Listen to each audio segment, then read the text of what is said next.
In 1849, a faded daguerreotype captured what appeared to be a moment of Christian charity. 32 enslaved children gathered outside a whitewashed chapel in rural Georgia, arranged in perfect rows for Sunday school.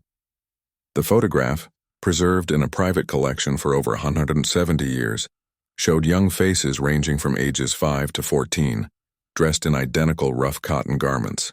For generations, the image was presented as evidence of plantation benevolence, proof that enslaved children received religious education and moral guidance. But the photograph held a darker truth. By 1851, only 4 of those 32 children remained alive.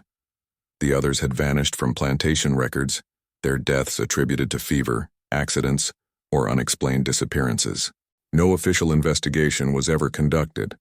The Sunday school program, praised in local newspapers as a model of Christian instruction, closed abruptly that same year, without explanation. It would take more than 170 years for historians to uncover what really happened in that chapel.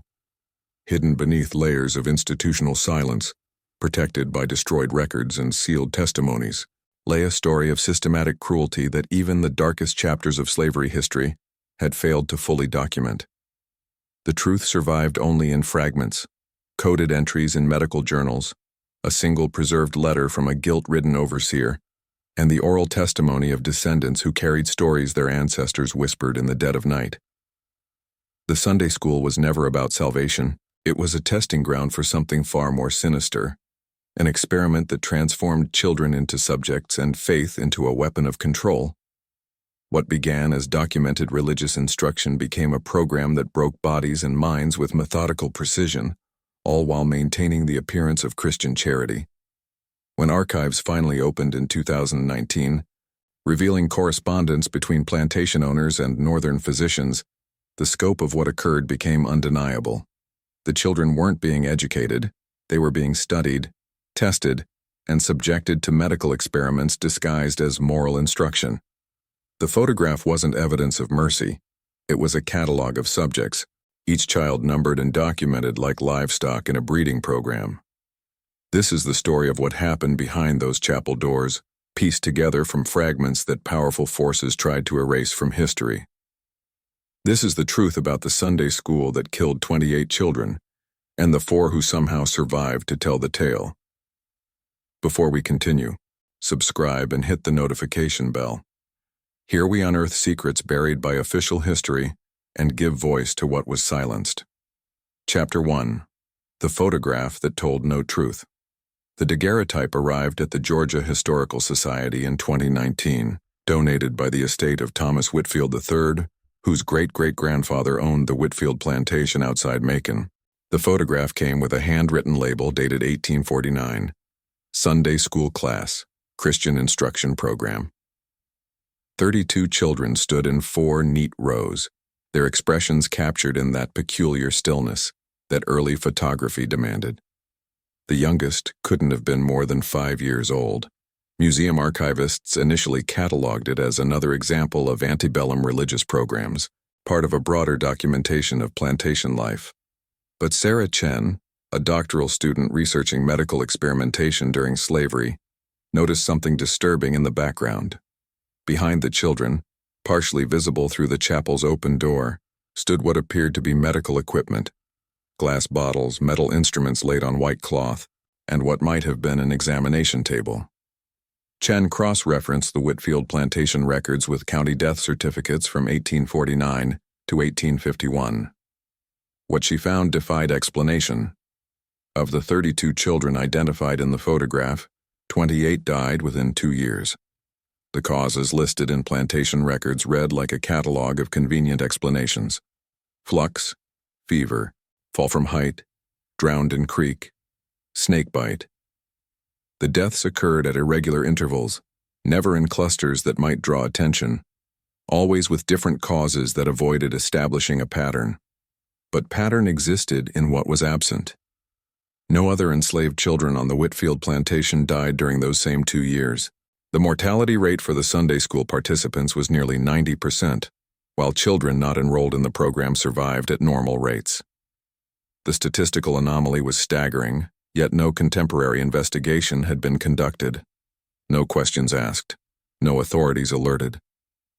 Chen discovered that the Sunday school program had been personally supervised by Dr. Ambrose Whitfield, Thomas's great-great-grandfather, who held a medical degree from the University of Pennsylvania.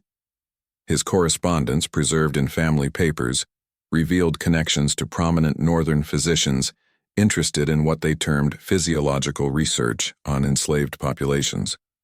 One letter, dated March 1849, mentioned securing adequate subjects for long-term observation and referenced the spiritual instruction program as ideal cover for systematic study.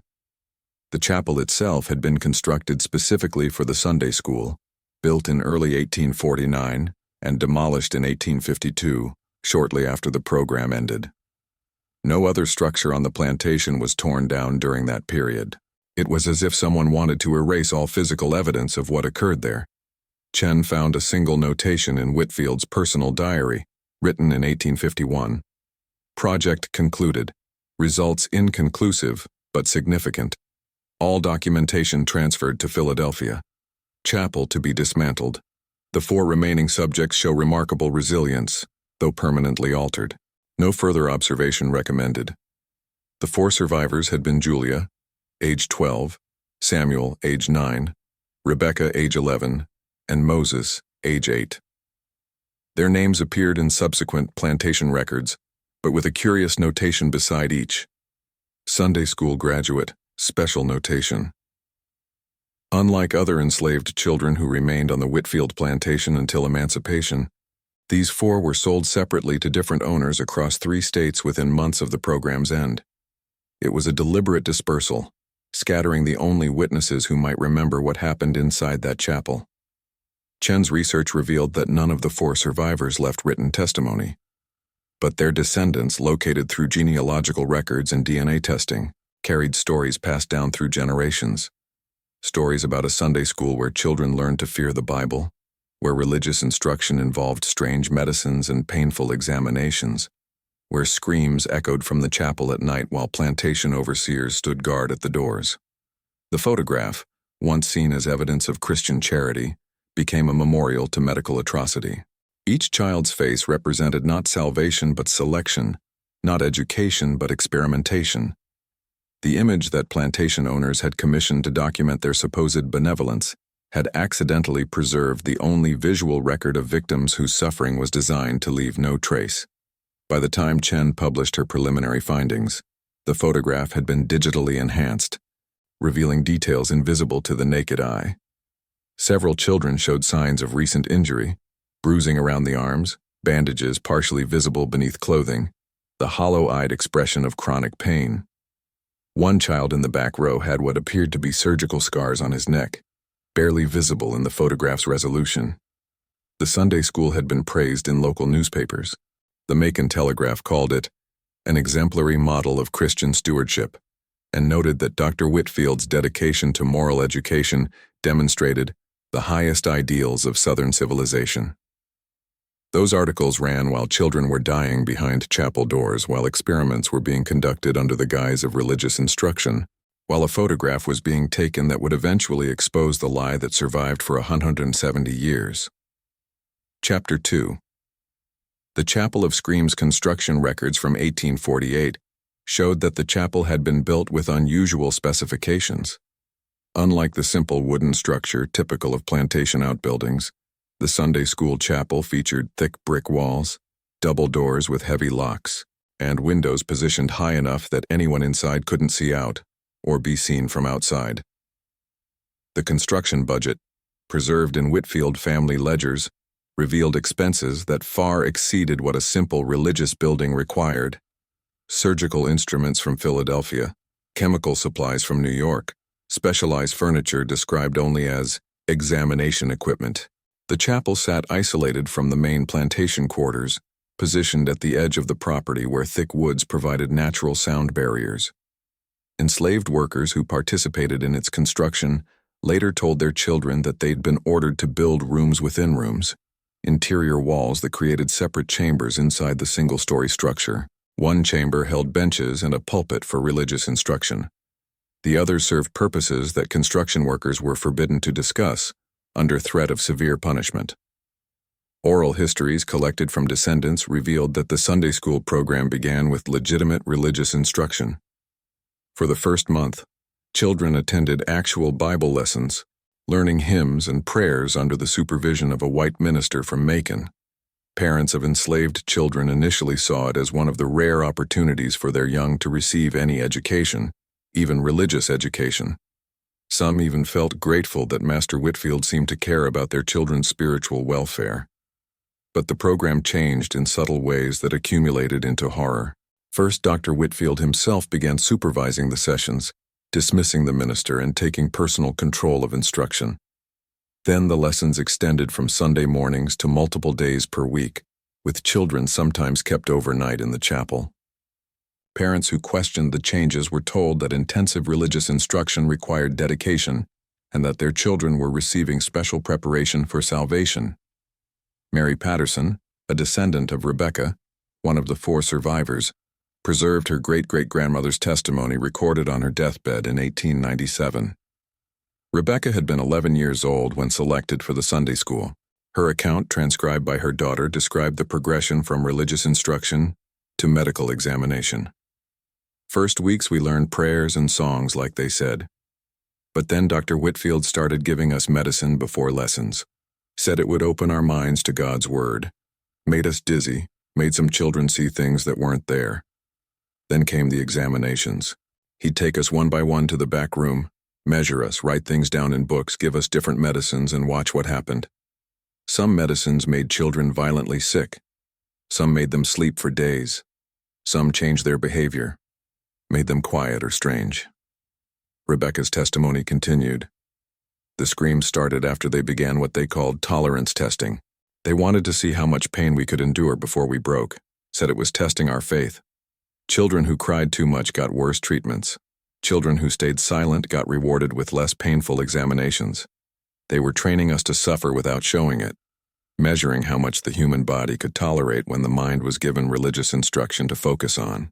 The program operated on a schedule that maximized documentation while minimizing outside attention. Children arrived Monday morning and remained until Saturday evening, released only for Sunday when plantation owners from neighboring properties might visit. During those 5 days, they underwent what Dr. Whitefield's correspondents called progressive exposure therapy, a systematic program of physical and psychological stress designed to test the limits of resilience.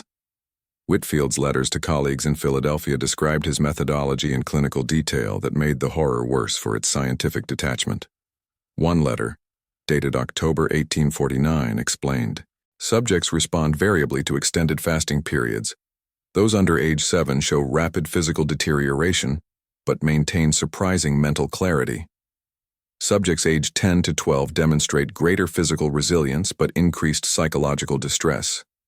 The spiritual instruction appears to provide cognitive framework that allows some subjects to process extreme discomfort without complete breakdown." Another letter revealed the program's true purpose. Northern colleagues express great interest in determining the physiological limits of the Negro child, particularly in comparison to white children. The Sunday school framework provides ideal controlled environment for systematic observation without raising community concern. Religious instruction serves dual purpose: legitimate cover for program and interesting variable in pain-tolerant studies. Subjects who focus on prayer during examinations show measurably different responses than those who cannot maintain spiritual focus.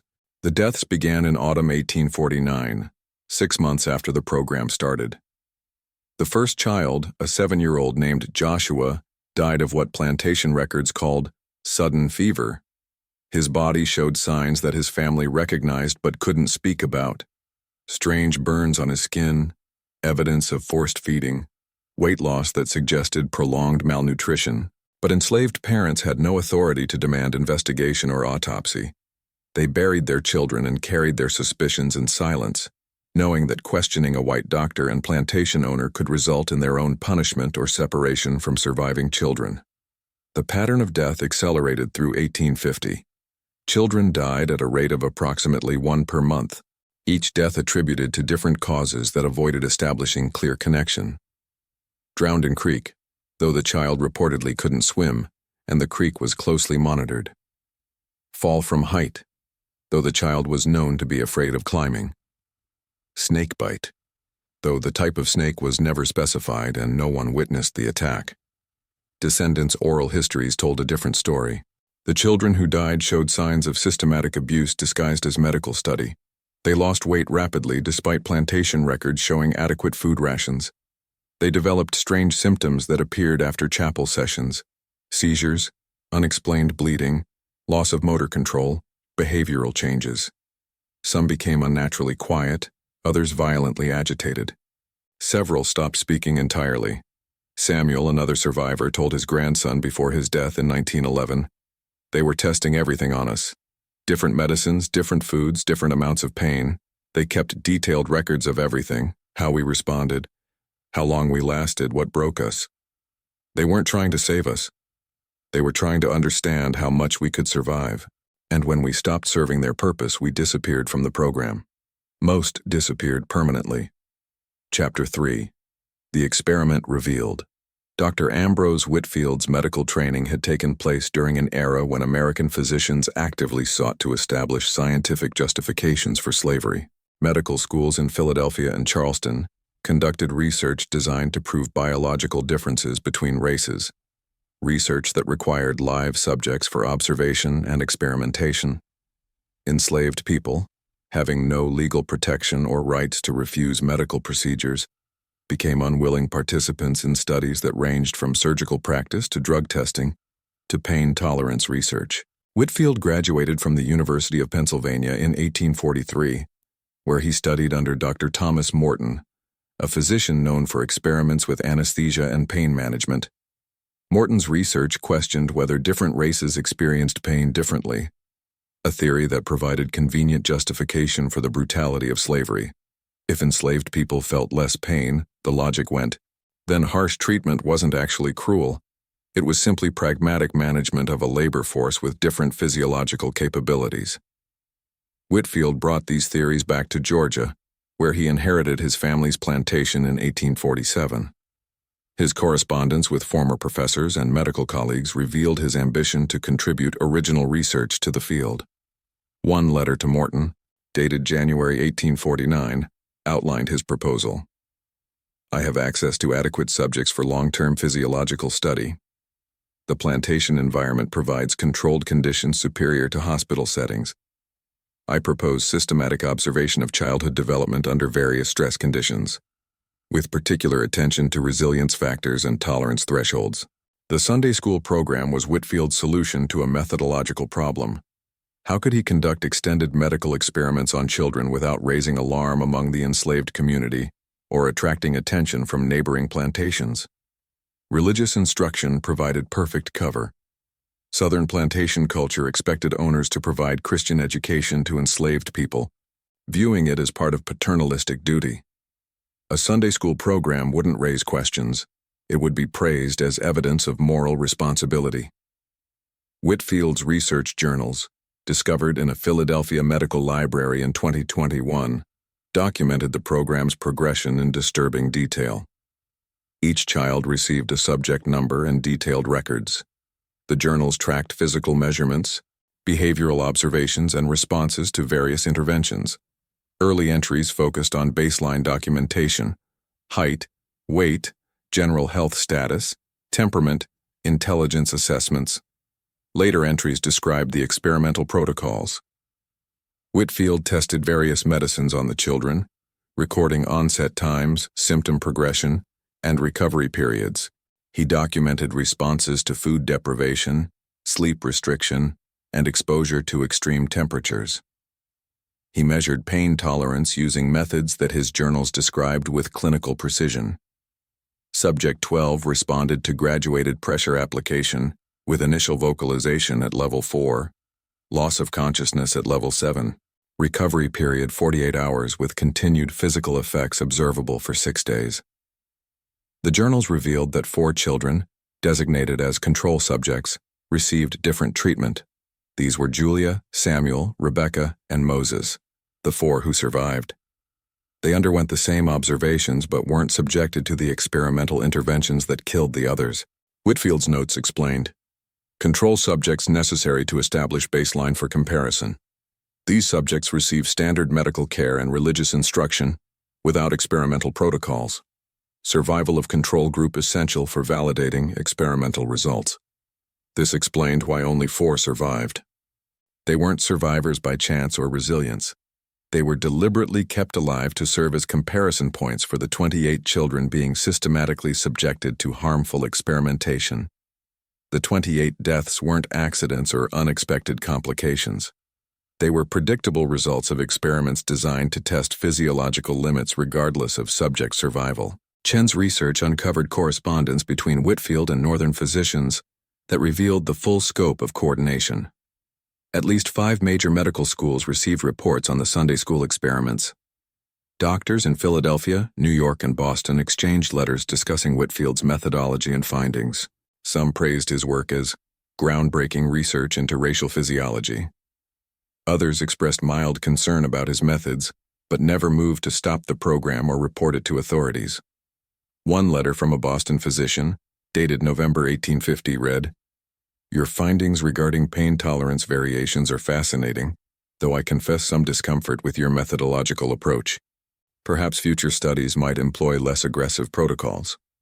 Nevertheless, the data you've collected represents valuable contribution to our understanding of physiological differences. I trust you will continue with appropriate discretion." That discretion meant silence. When children died, plantation records attributed deaths to natural causes or accidents. When parents grieved, they were told their children had gone to heaven through the mercy of Christian education. When the program ended abruptly in 1851, no public explanation was offered. The chapel was demolished, subjects were dispersed, records were hidden, and everyone involved maintained careful silence about what had occurred. The 4 survivors carried memories that haunted them for life. Rebecca's testimony described the guilt of surviving. "We knew we were treated different, knew the others suffered worse. We heard their screams from the examination rooms. We saw them come back changed, sick, broken. We survived because they died. Dr. Whitfield kept us alive to prove what he did to them was worse than normal. We survived to be evidence of their torture." Now, I invite you to leave in the comments where you're watching from and the exact time you're listening to this story. I want to know how far these silenced accounts reach. Chapter 4. The Code of Silence. The systematic cover-up of the Sunday school program began while children were still dying. County records show that Dr. Whitfield served as coroner for the district, giving him authority to certify causes of death without independent review. Every child who died at the plantation passed through his hands for examination, the same hands that had subjected them to experiments. He certified each death with convenient explanations that avoided patterns or questions. But others knew. Plantation overseers supervised the chapel, ensuring no enslaved adults approached during sessions. White ministers who initially participated were dismissed early in the program, but they knew something had changed. Neighboring plantation owners noticed the unusual mortality rate among Whitfield children, though they never formally questioned it. Local merchants supplied the medical equipment and chemicals, knowing that no simple Sunday school required surgical instruments and pharmaceutical compounds. The silence was maintained through a complex web of incentives and threats. Whitfield paid overseers bonuses for discretion, compensated merchants generously for their silence, and cultivated relationships with local officials who benefited from his family's political influence. Anyone who might question the program had reason not to, and those without power to question, the enslaved parents and workers, faced severe consequences if they spoke. One overseer, Jonathan Briggs, broke the silence 40 years later. In 1891, dying of consumption in a New Orleans charity hospital, Briggs dictated a confession to a Catholic priest. The confession, preserved in church archives, described his role in the Sunday school program. "I supervised access to the chapel, ensured no one approached during sessions, and disposed of evidence when children died. Master Whitfield paid me twice my normal wages for this work.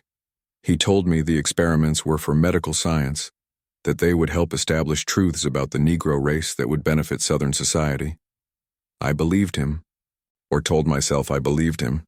because the money was good and asking questions could cost me my position. Briggs's confession continued. The screaming was worst part. Children screaming in pain while we stood outside the chapel doors, preventing their parents from entering. Some nights I still hear those screams. I told myself they were being educated, being prepared for better lives, but I knew what I heard wasn't education. I knew, and I said nothing. God forgive me. I chose money over mercy, and 28 children paid the price for my cowardice. The confession was filed away in church archives, never shared with authorities or newspapers. The priest who heard it, Father Michael O'Brien, wrote in his diary, "What good would come from exposing this evil now? Everyone involved is dead or dying. The children are long buried. Publishing this confession would only bring pain to descendants and accomplish nothing except scandal. I keep the confession sealed, known only to God and my conscience." This reasoning was repeated at every level. Everyone who knew something chose silence over exposure. Medical colleagues who received Whitfield's reports acknowledged them privately, but never published his findings or questioned his methods publicly. Their own reputations depended on maintaining the fiction that medical research on enslaved people was conducted ethically and with appropriate care. Admitting knowledge of the Sunday school program would implicate them in its atrocities. Chen's research found evidence that at least 12 physicians, 7 medical schools, and multiple scientific journals received detailed reports about the experiments.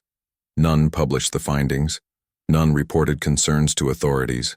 None initiated investigations. The conspiracy of silence extended throughout the medical establishment, protecting institutional reputations at the expense of truth and justice. The 4 survivors themselves maintained silence for decades. When they spoke, it was only to family members, and even then in careful terms that avoided specific details. They had learned that speaking about trauma could result in punishment, that questioning white authority invited violence, that survival sometimes required forgetting, or at least pretending to forget.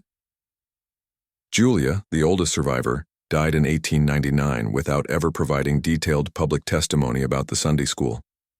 But she left a letter to her daughter, discovered in family papers in 2020. The letter explained her silence. "I never spoke because who would believe me? A former slave woman accusing a respected doctor and plantation owner? I would be called a liar, branded as someone trying to stir up trouble. My silence protected my children and grandchildren from being targeted as descendants of someone who spoke against white people. I chose their safety over my truth. That calculation, safety over truth, defined how survivors and their descendants navigated the aftermath of atrocity. They carried memories and trauma but expressed them only in safe spaces, family gatherings, church communities, private conversations with trusted friends.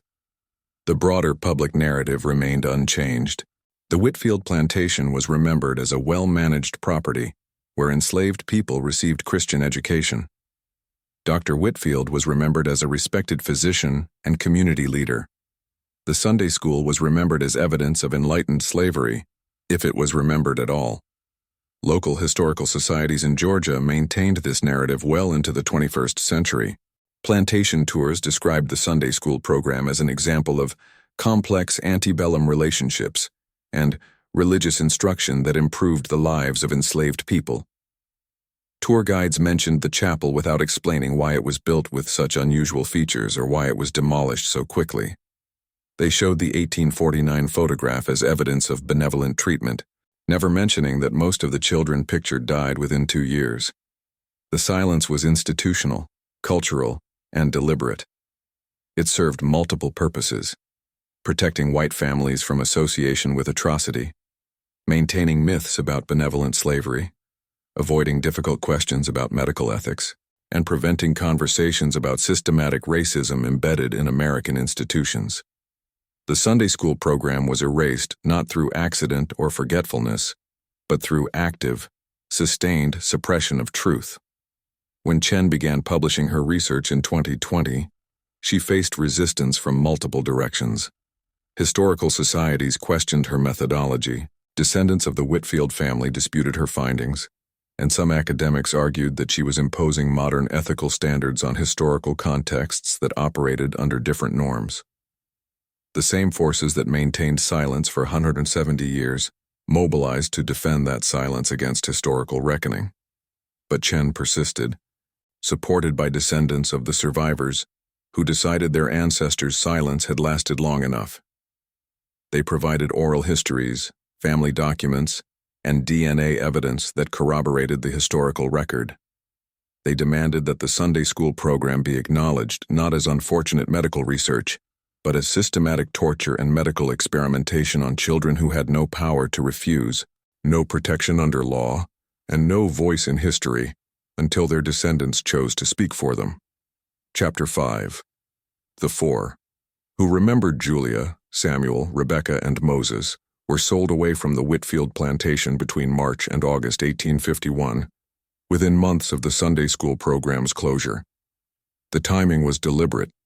Each was sold to different owners in different states: Julia to Mississippi, Samuel to Tennessee, Rebecca to Alabama, Moses to Louisiana. The geographic dispersal ensured they could never meet again, never compare memories, never corroborate accounts of what happened in the chapel. Sale documents preserved in courthouse records show unusual provisions. Each child was sold with notation: special consideration, former Sunday school participant, requires separate housing from other children, not suitable for field work, recommended for domestic service only. These notations marked them as permanently altered by their experiences, damaged in ways that reduced their value as laborers but made them unsuitable for typical enslavement conditions. Julia arrived at the Henderson plantation in Mississippi at age 12, already carrying trauma that manifested in night terrors and severe anxiety around religious settings. Her new owner, Robert Henderson, noted in his diary that she refused to enter the plantation chapel and became physically ill when required to attend Sunday services. Henderson, confused by her behavior, eventually excused her from religious obligations, a highly unusual accommodation that demonstrates how profoundly the Sunday school experience had affected her.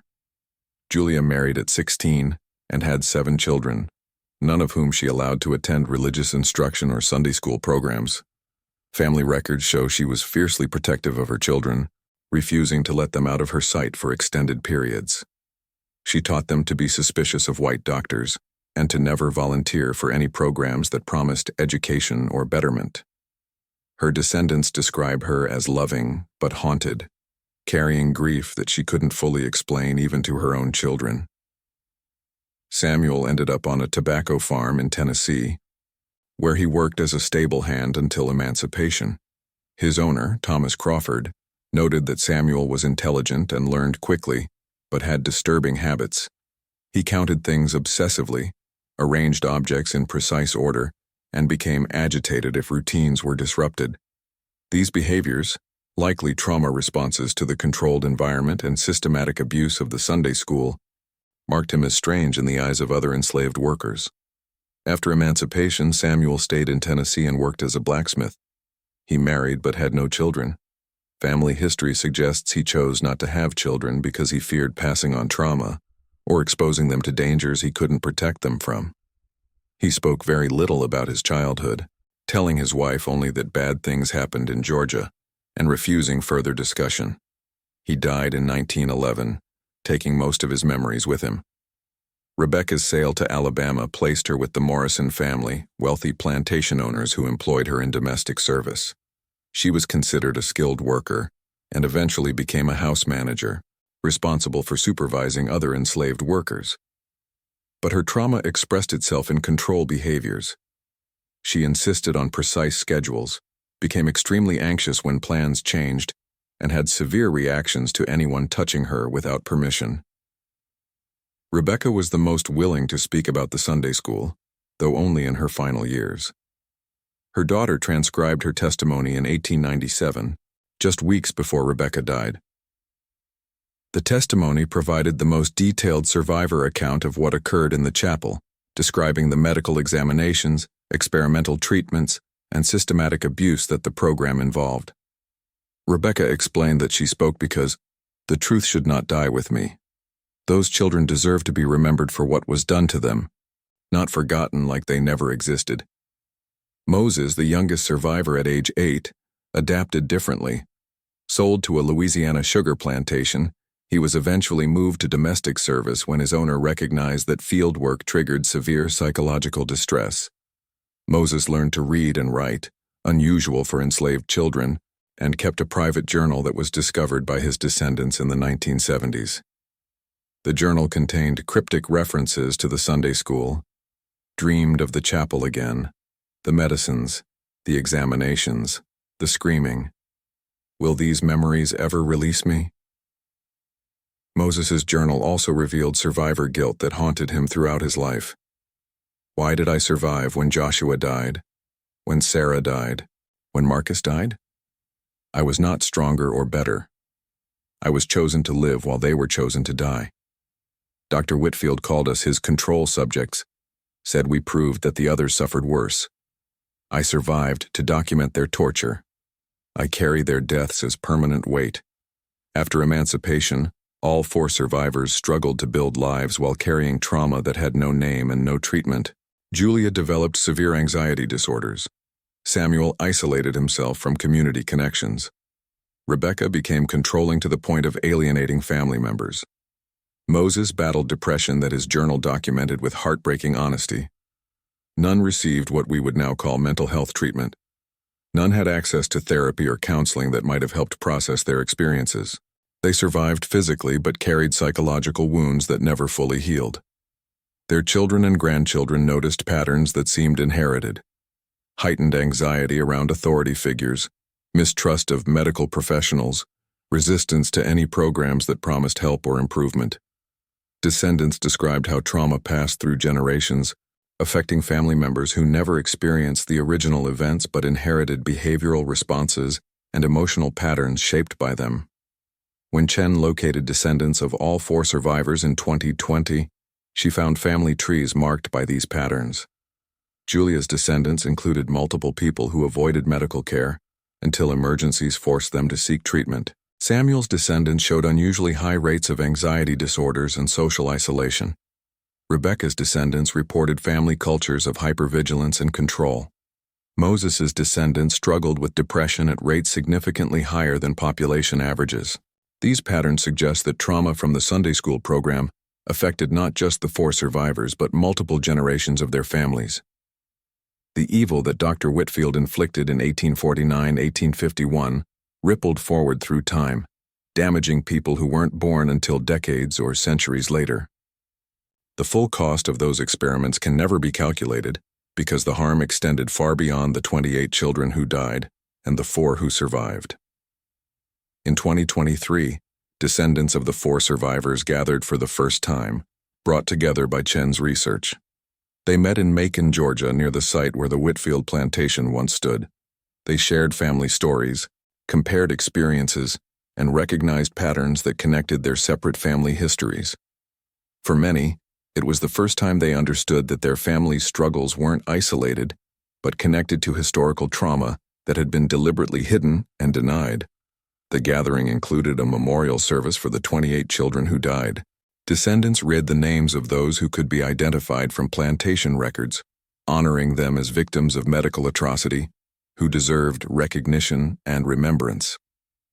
They planted a garden on the site where the chapel once stood, creating a living memorial that transforms the ground where children suffered into a space of beauty and healing. Chapter 6. Truth Unburied. The Georgia Historical Society officially acknowledged the Sunday school program as medical experimentation in 2024, following years of pressure from descendants and historians. The institution issued a formal statement recognizing that the photograph of 32 children represented not Christian charity, but documentation of subjects in an experiment that killed 28 of them. The daguerreotype was reclassified from evidence of religious instruction to evidence of medical atrocity during slavery. This acknowledgement represented a significant shift. For the first time, a major historical institution publicly named the Sunday school program as what it was: systematic torture and medical experimentation on enslaved children, conducted without consent, designed without regard for subject welfare, and covered up through institutional conspiracy. The statement included an apology to descendants and a commitment to funding further research into medical experimentation during slavery. But acknowledgement came too late for those who carried the truth through generations of silence. Julia, Samuel, Rebecca, and Moses were all dead. Their children were dead. Many of their grandchildren were dead. The people who survived the trauma and carried the memories didn't live to see institutional recognition or public apology. They died still carrying the weight of experiences that official history refused to acknowledge. Chen's research expanded beyond the Whitfield plantation to examine whether the Sunday school program was unique or part of broader patterns. What she found was disturbing: evidence of similar programs at other plantations, medical schools conducting experiments on enslaved people, physicians collaborating across states to share research on racial physiology. The Sunday school wasn't an isolated incident, but one example of systematic medical exploitation that occurred throughout the slavery era. Medical schools in Charleston, Philadelphia, New York, and Boston all conducted research using enslaved people as subjects. Some experiments involved surgical procedures without anesthesia. Some tested new medications or medical techniques. Some measured pain tolerance or physiological responses to stress. All occurred without informed consent, without subject welfare protections, without accountability or oversight. Enslaved people were treated as laboratory subjects rather than human beings with rights and dignity. The Sunday school program was particularly horrific because it targeted children, used religious instruction as cover, and operated with such systematic documentation. But it wasn't unique in its basic premise: that enslaved people's bodies could be used for medical experimentation without their consent and without regard for their survival. This premise undergirded much of American medical advancement in the 19th century, contributing to knowledge that benefited white patients while destroying black lives. Chen's work helped establish a broader understanding of medical racism embedded in American healthcare history. The experiments at Whitfield Plantation weren't aberrations, but logical extensions of a system that defined enslaved people as property rather than persons. The silence that protected Whitfield protected an entire medical establishment that participated in, benefited from, or chose to ignore systematic exploitation of enslaved bodies. In 2025, the University of Pennsylvania, where Dr. Whitfield received his medical training, issued a formal apology for the role their institution played in training physicians who conducted unethical research on enslaved people. The statement acknowledged that the university's medical school contributed to creating the scientific racism that justified slavery and provided methodological training that enabled atrocities like the Sunday school program. They established a fund to support descendants of people subjected to medical experimentation during slavery. These acknowledgments and apologies represent important steps toward historical accountability, but they can't undo the harm. 28 children died in agony, subjected to experiments that provided no benefit to them and violated every principle of medical ethics. 4 children survived but carried trauma that affected them and their descendants for generations. Families were destroyed. Communities were traumatized. Truth was suppressed for 170 years while institutions protected themselves rather than seeking justice for victims. The photograph remains, preserved now as evidence rather than propaganda. Those 32 faces captured in 1849 tell a story that plantation owners tried to hide. Each child represents a life marked by trauma. Each face carries memories of suffering that official history tried to erase. The image that was meant to document Christian charity accidentally preserved evidence of systematic cruelty that eventually demanded recognition and acknowledgement. Descendants continue working to identify all 28 children who died, giving names and stories to faces in the photograph that remained anonymous for 170 years. They research family histories, trace genealogical connections, and interview elderly relatives who carry oral histories passed down through generations. Each name recovered is a victory against erasure, a refusal to let these children remain forgotten victims of historical silence. If this story has gripped you, leave a like. It helps the story of these 32 children reach more people. The truth about the Sunday school program emerged not because institutions chose transparency, but because descendants and historians refused to accept silence. They demanded accountability, pushed for acknowledgement, and insisted that historical truth includes stories that powerful people tried to hide. Their persistence transformed a photograph from propaganda into evidence, turned suppressed testimony into historical record, and ensured that 28 dead children and 4 traumatized survivors finally received recognition for what they endured. The Whitfield plantation site is now marked with a memorial that includes the names of all 32 children. Visitors can see the photograph, read survivors' testimony, and learn about the medical experimentation program that operated under the cover of Christian charity. The site serves as education and warning. This is what happens when people are treated as property rather than persons, when medical advancement is pursued without ethical constraints, when institutions choose silence over accountability. But memorials and acknowledgments can't restore what was taken. Julia, Samuel, Rebecca, and Moses deserved childhoods free from trauma. The 28 children who died deserved to live, to grow up, to have families, to experience freedom that came just 14 years after the program ended. They were robbed not just of life but of dignity, not just of childhood but of recognition that their suffering mattered, and their deaths were murder rather than medical research. The Sunday school program ended in 1851, but its effects continue. Descendants carry inherited trauma. Medical mistrust in Black communities connects to historical exploitation that programs like the Sunday school exemplified. The photograph hangs in museums as evidence of historical evil that institutions tried to hide and descendants fought to expose. The truth took 170 years to emerge fully, but it emerged because people refused to let it remain buried. Subscribe to the channel to learn about more forbidden and forgotten stories. Thank you for following the case of the Whitfield Plantation Sunday School. See you in the next video. The photograph of 32 children stands as testament to truth that silence cannot permanently suppress. Their faces, captured in that moment in 1849, outlasted the conspiracy that tried to erase them from history. 28 died. 4 survived. All deserved better than what they received. All deserved to be remembered not as subjects or statistics, but as children whose lives mattered, whose suffering demands acknowledgement, and whose story challenges us to confront historical evil rather than hide it in silence.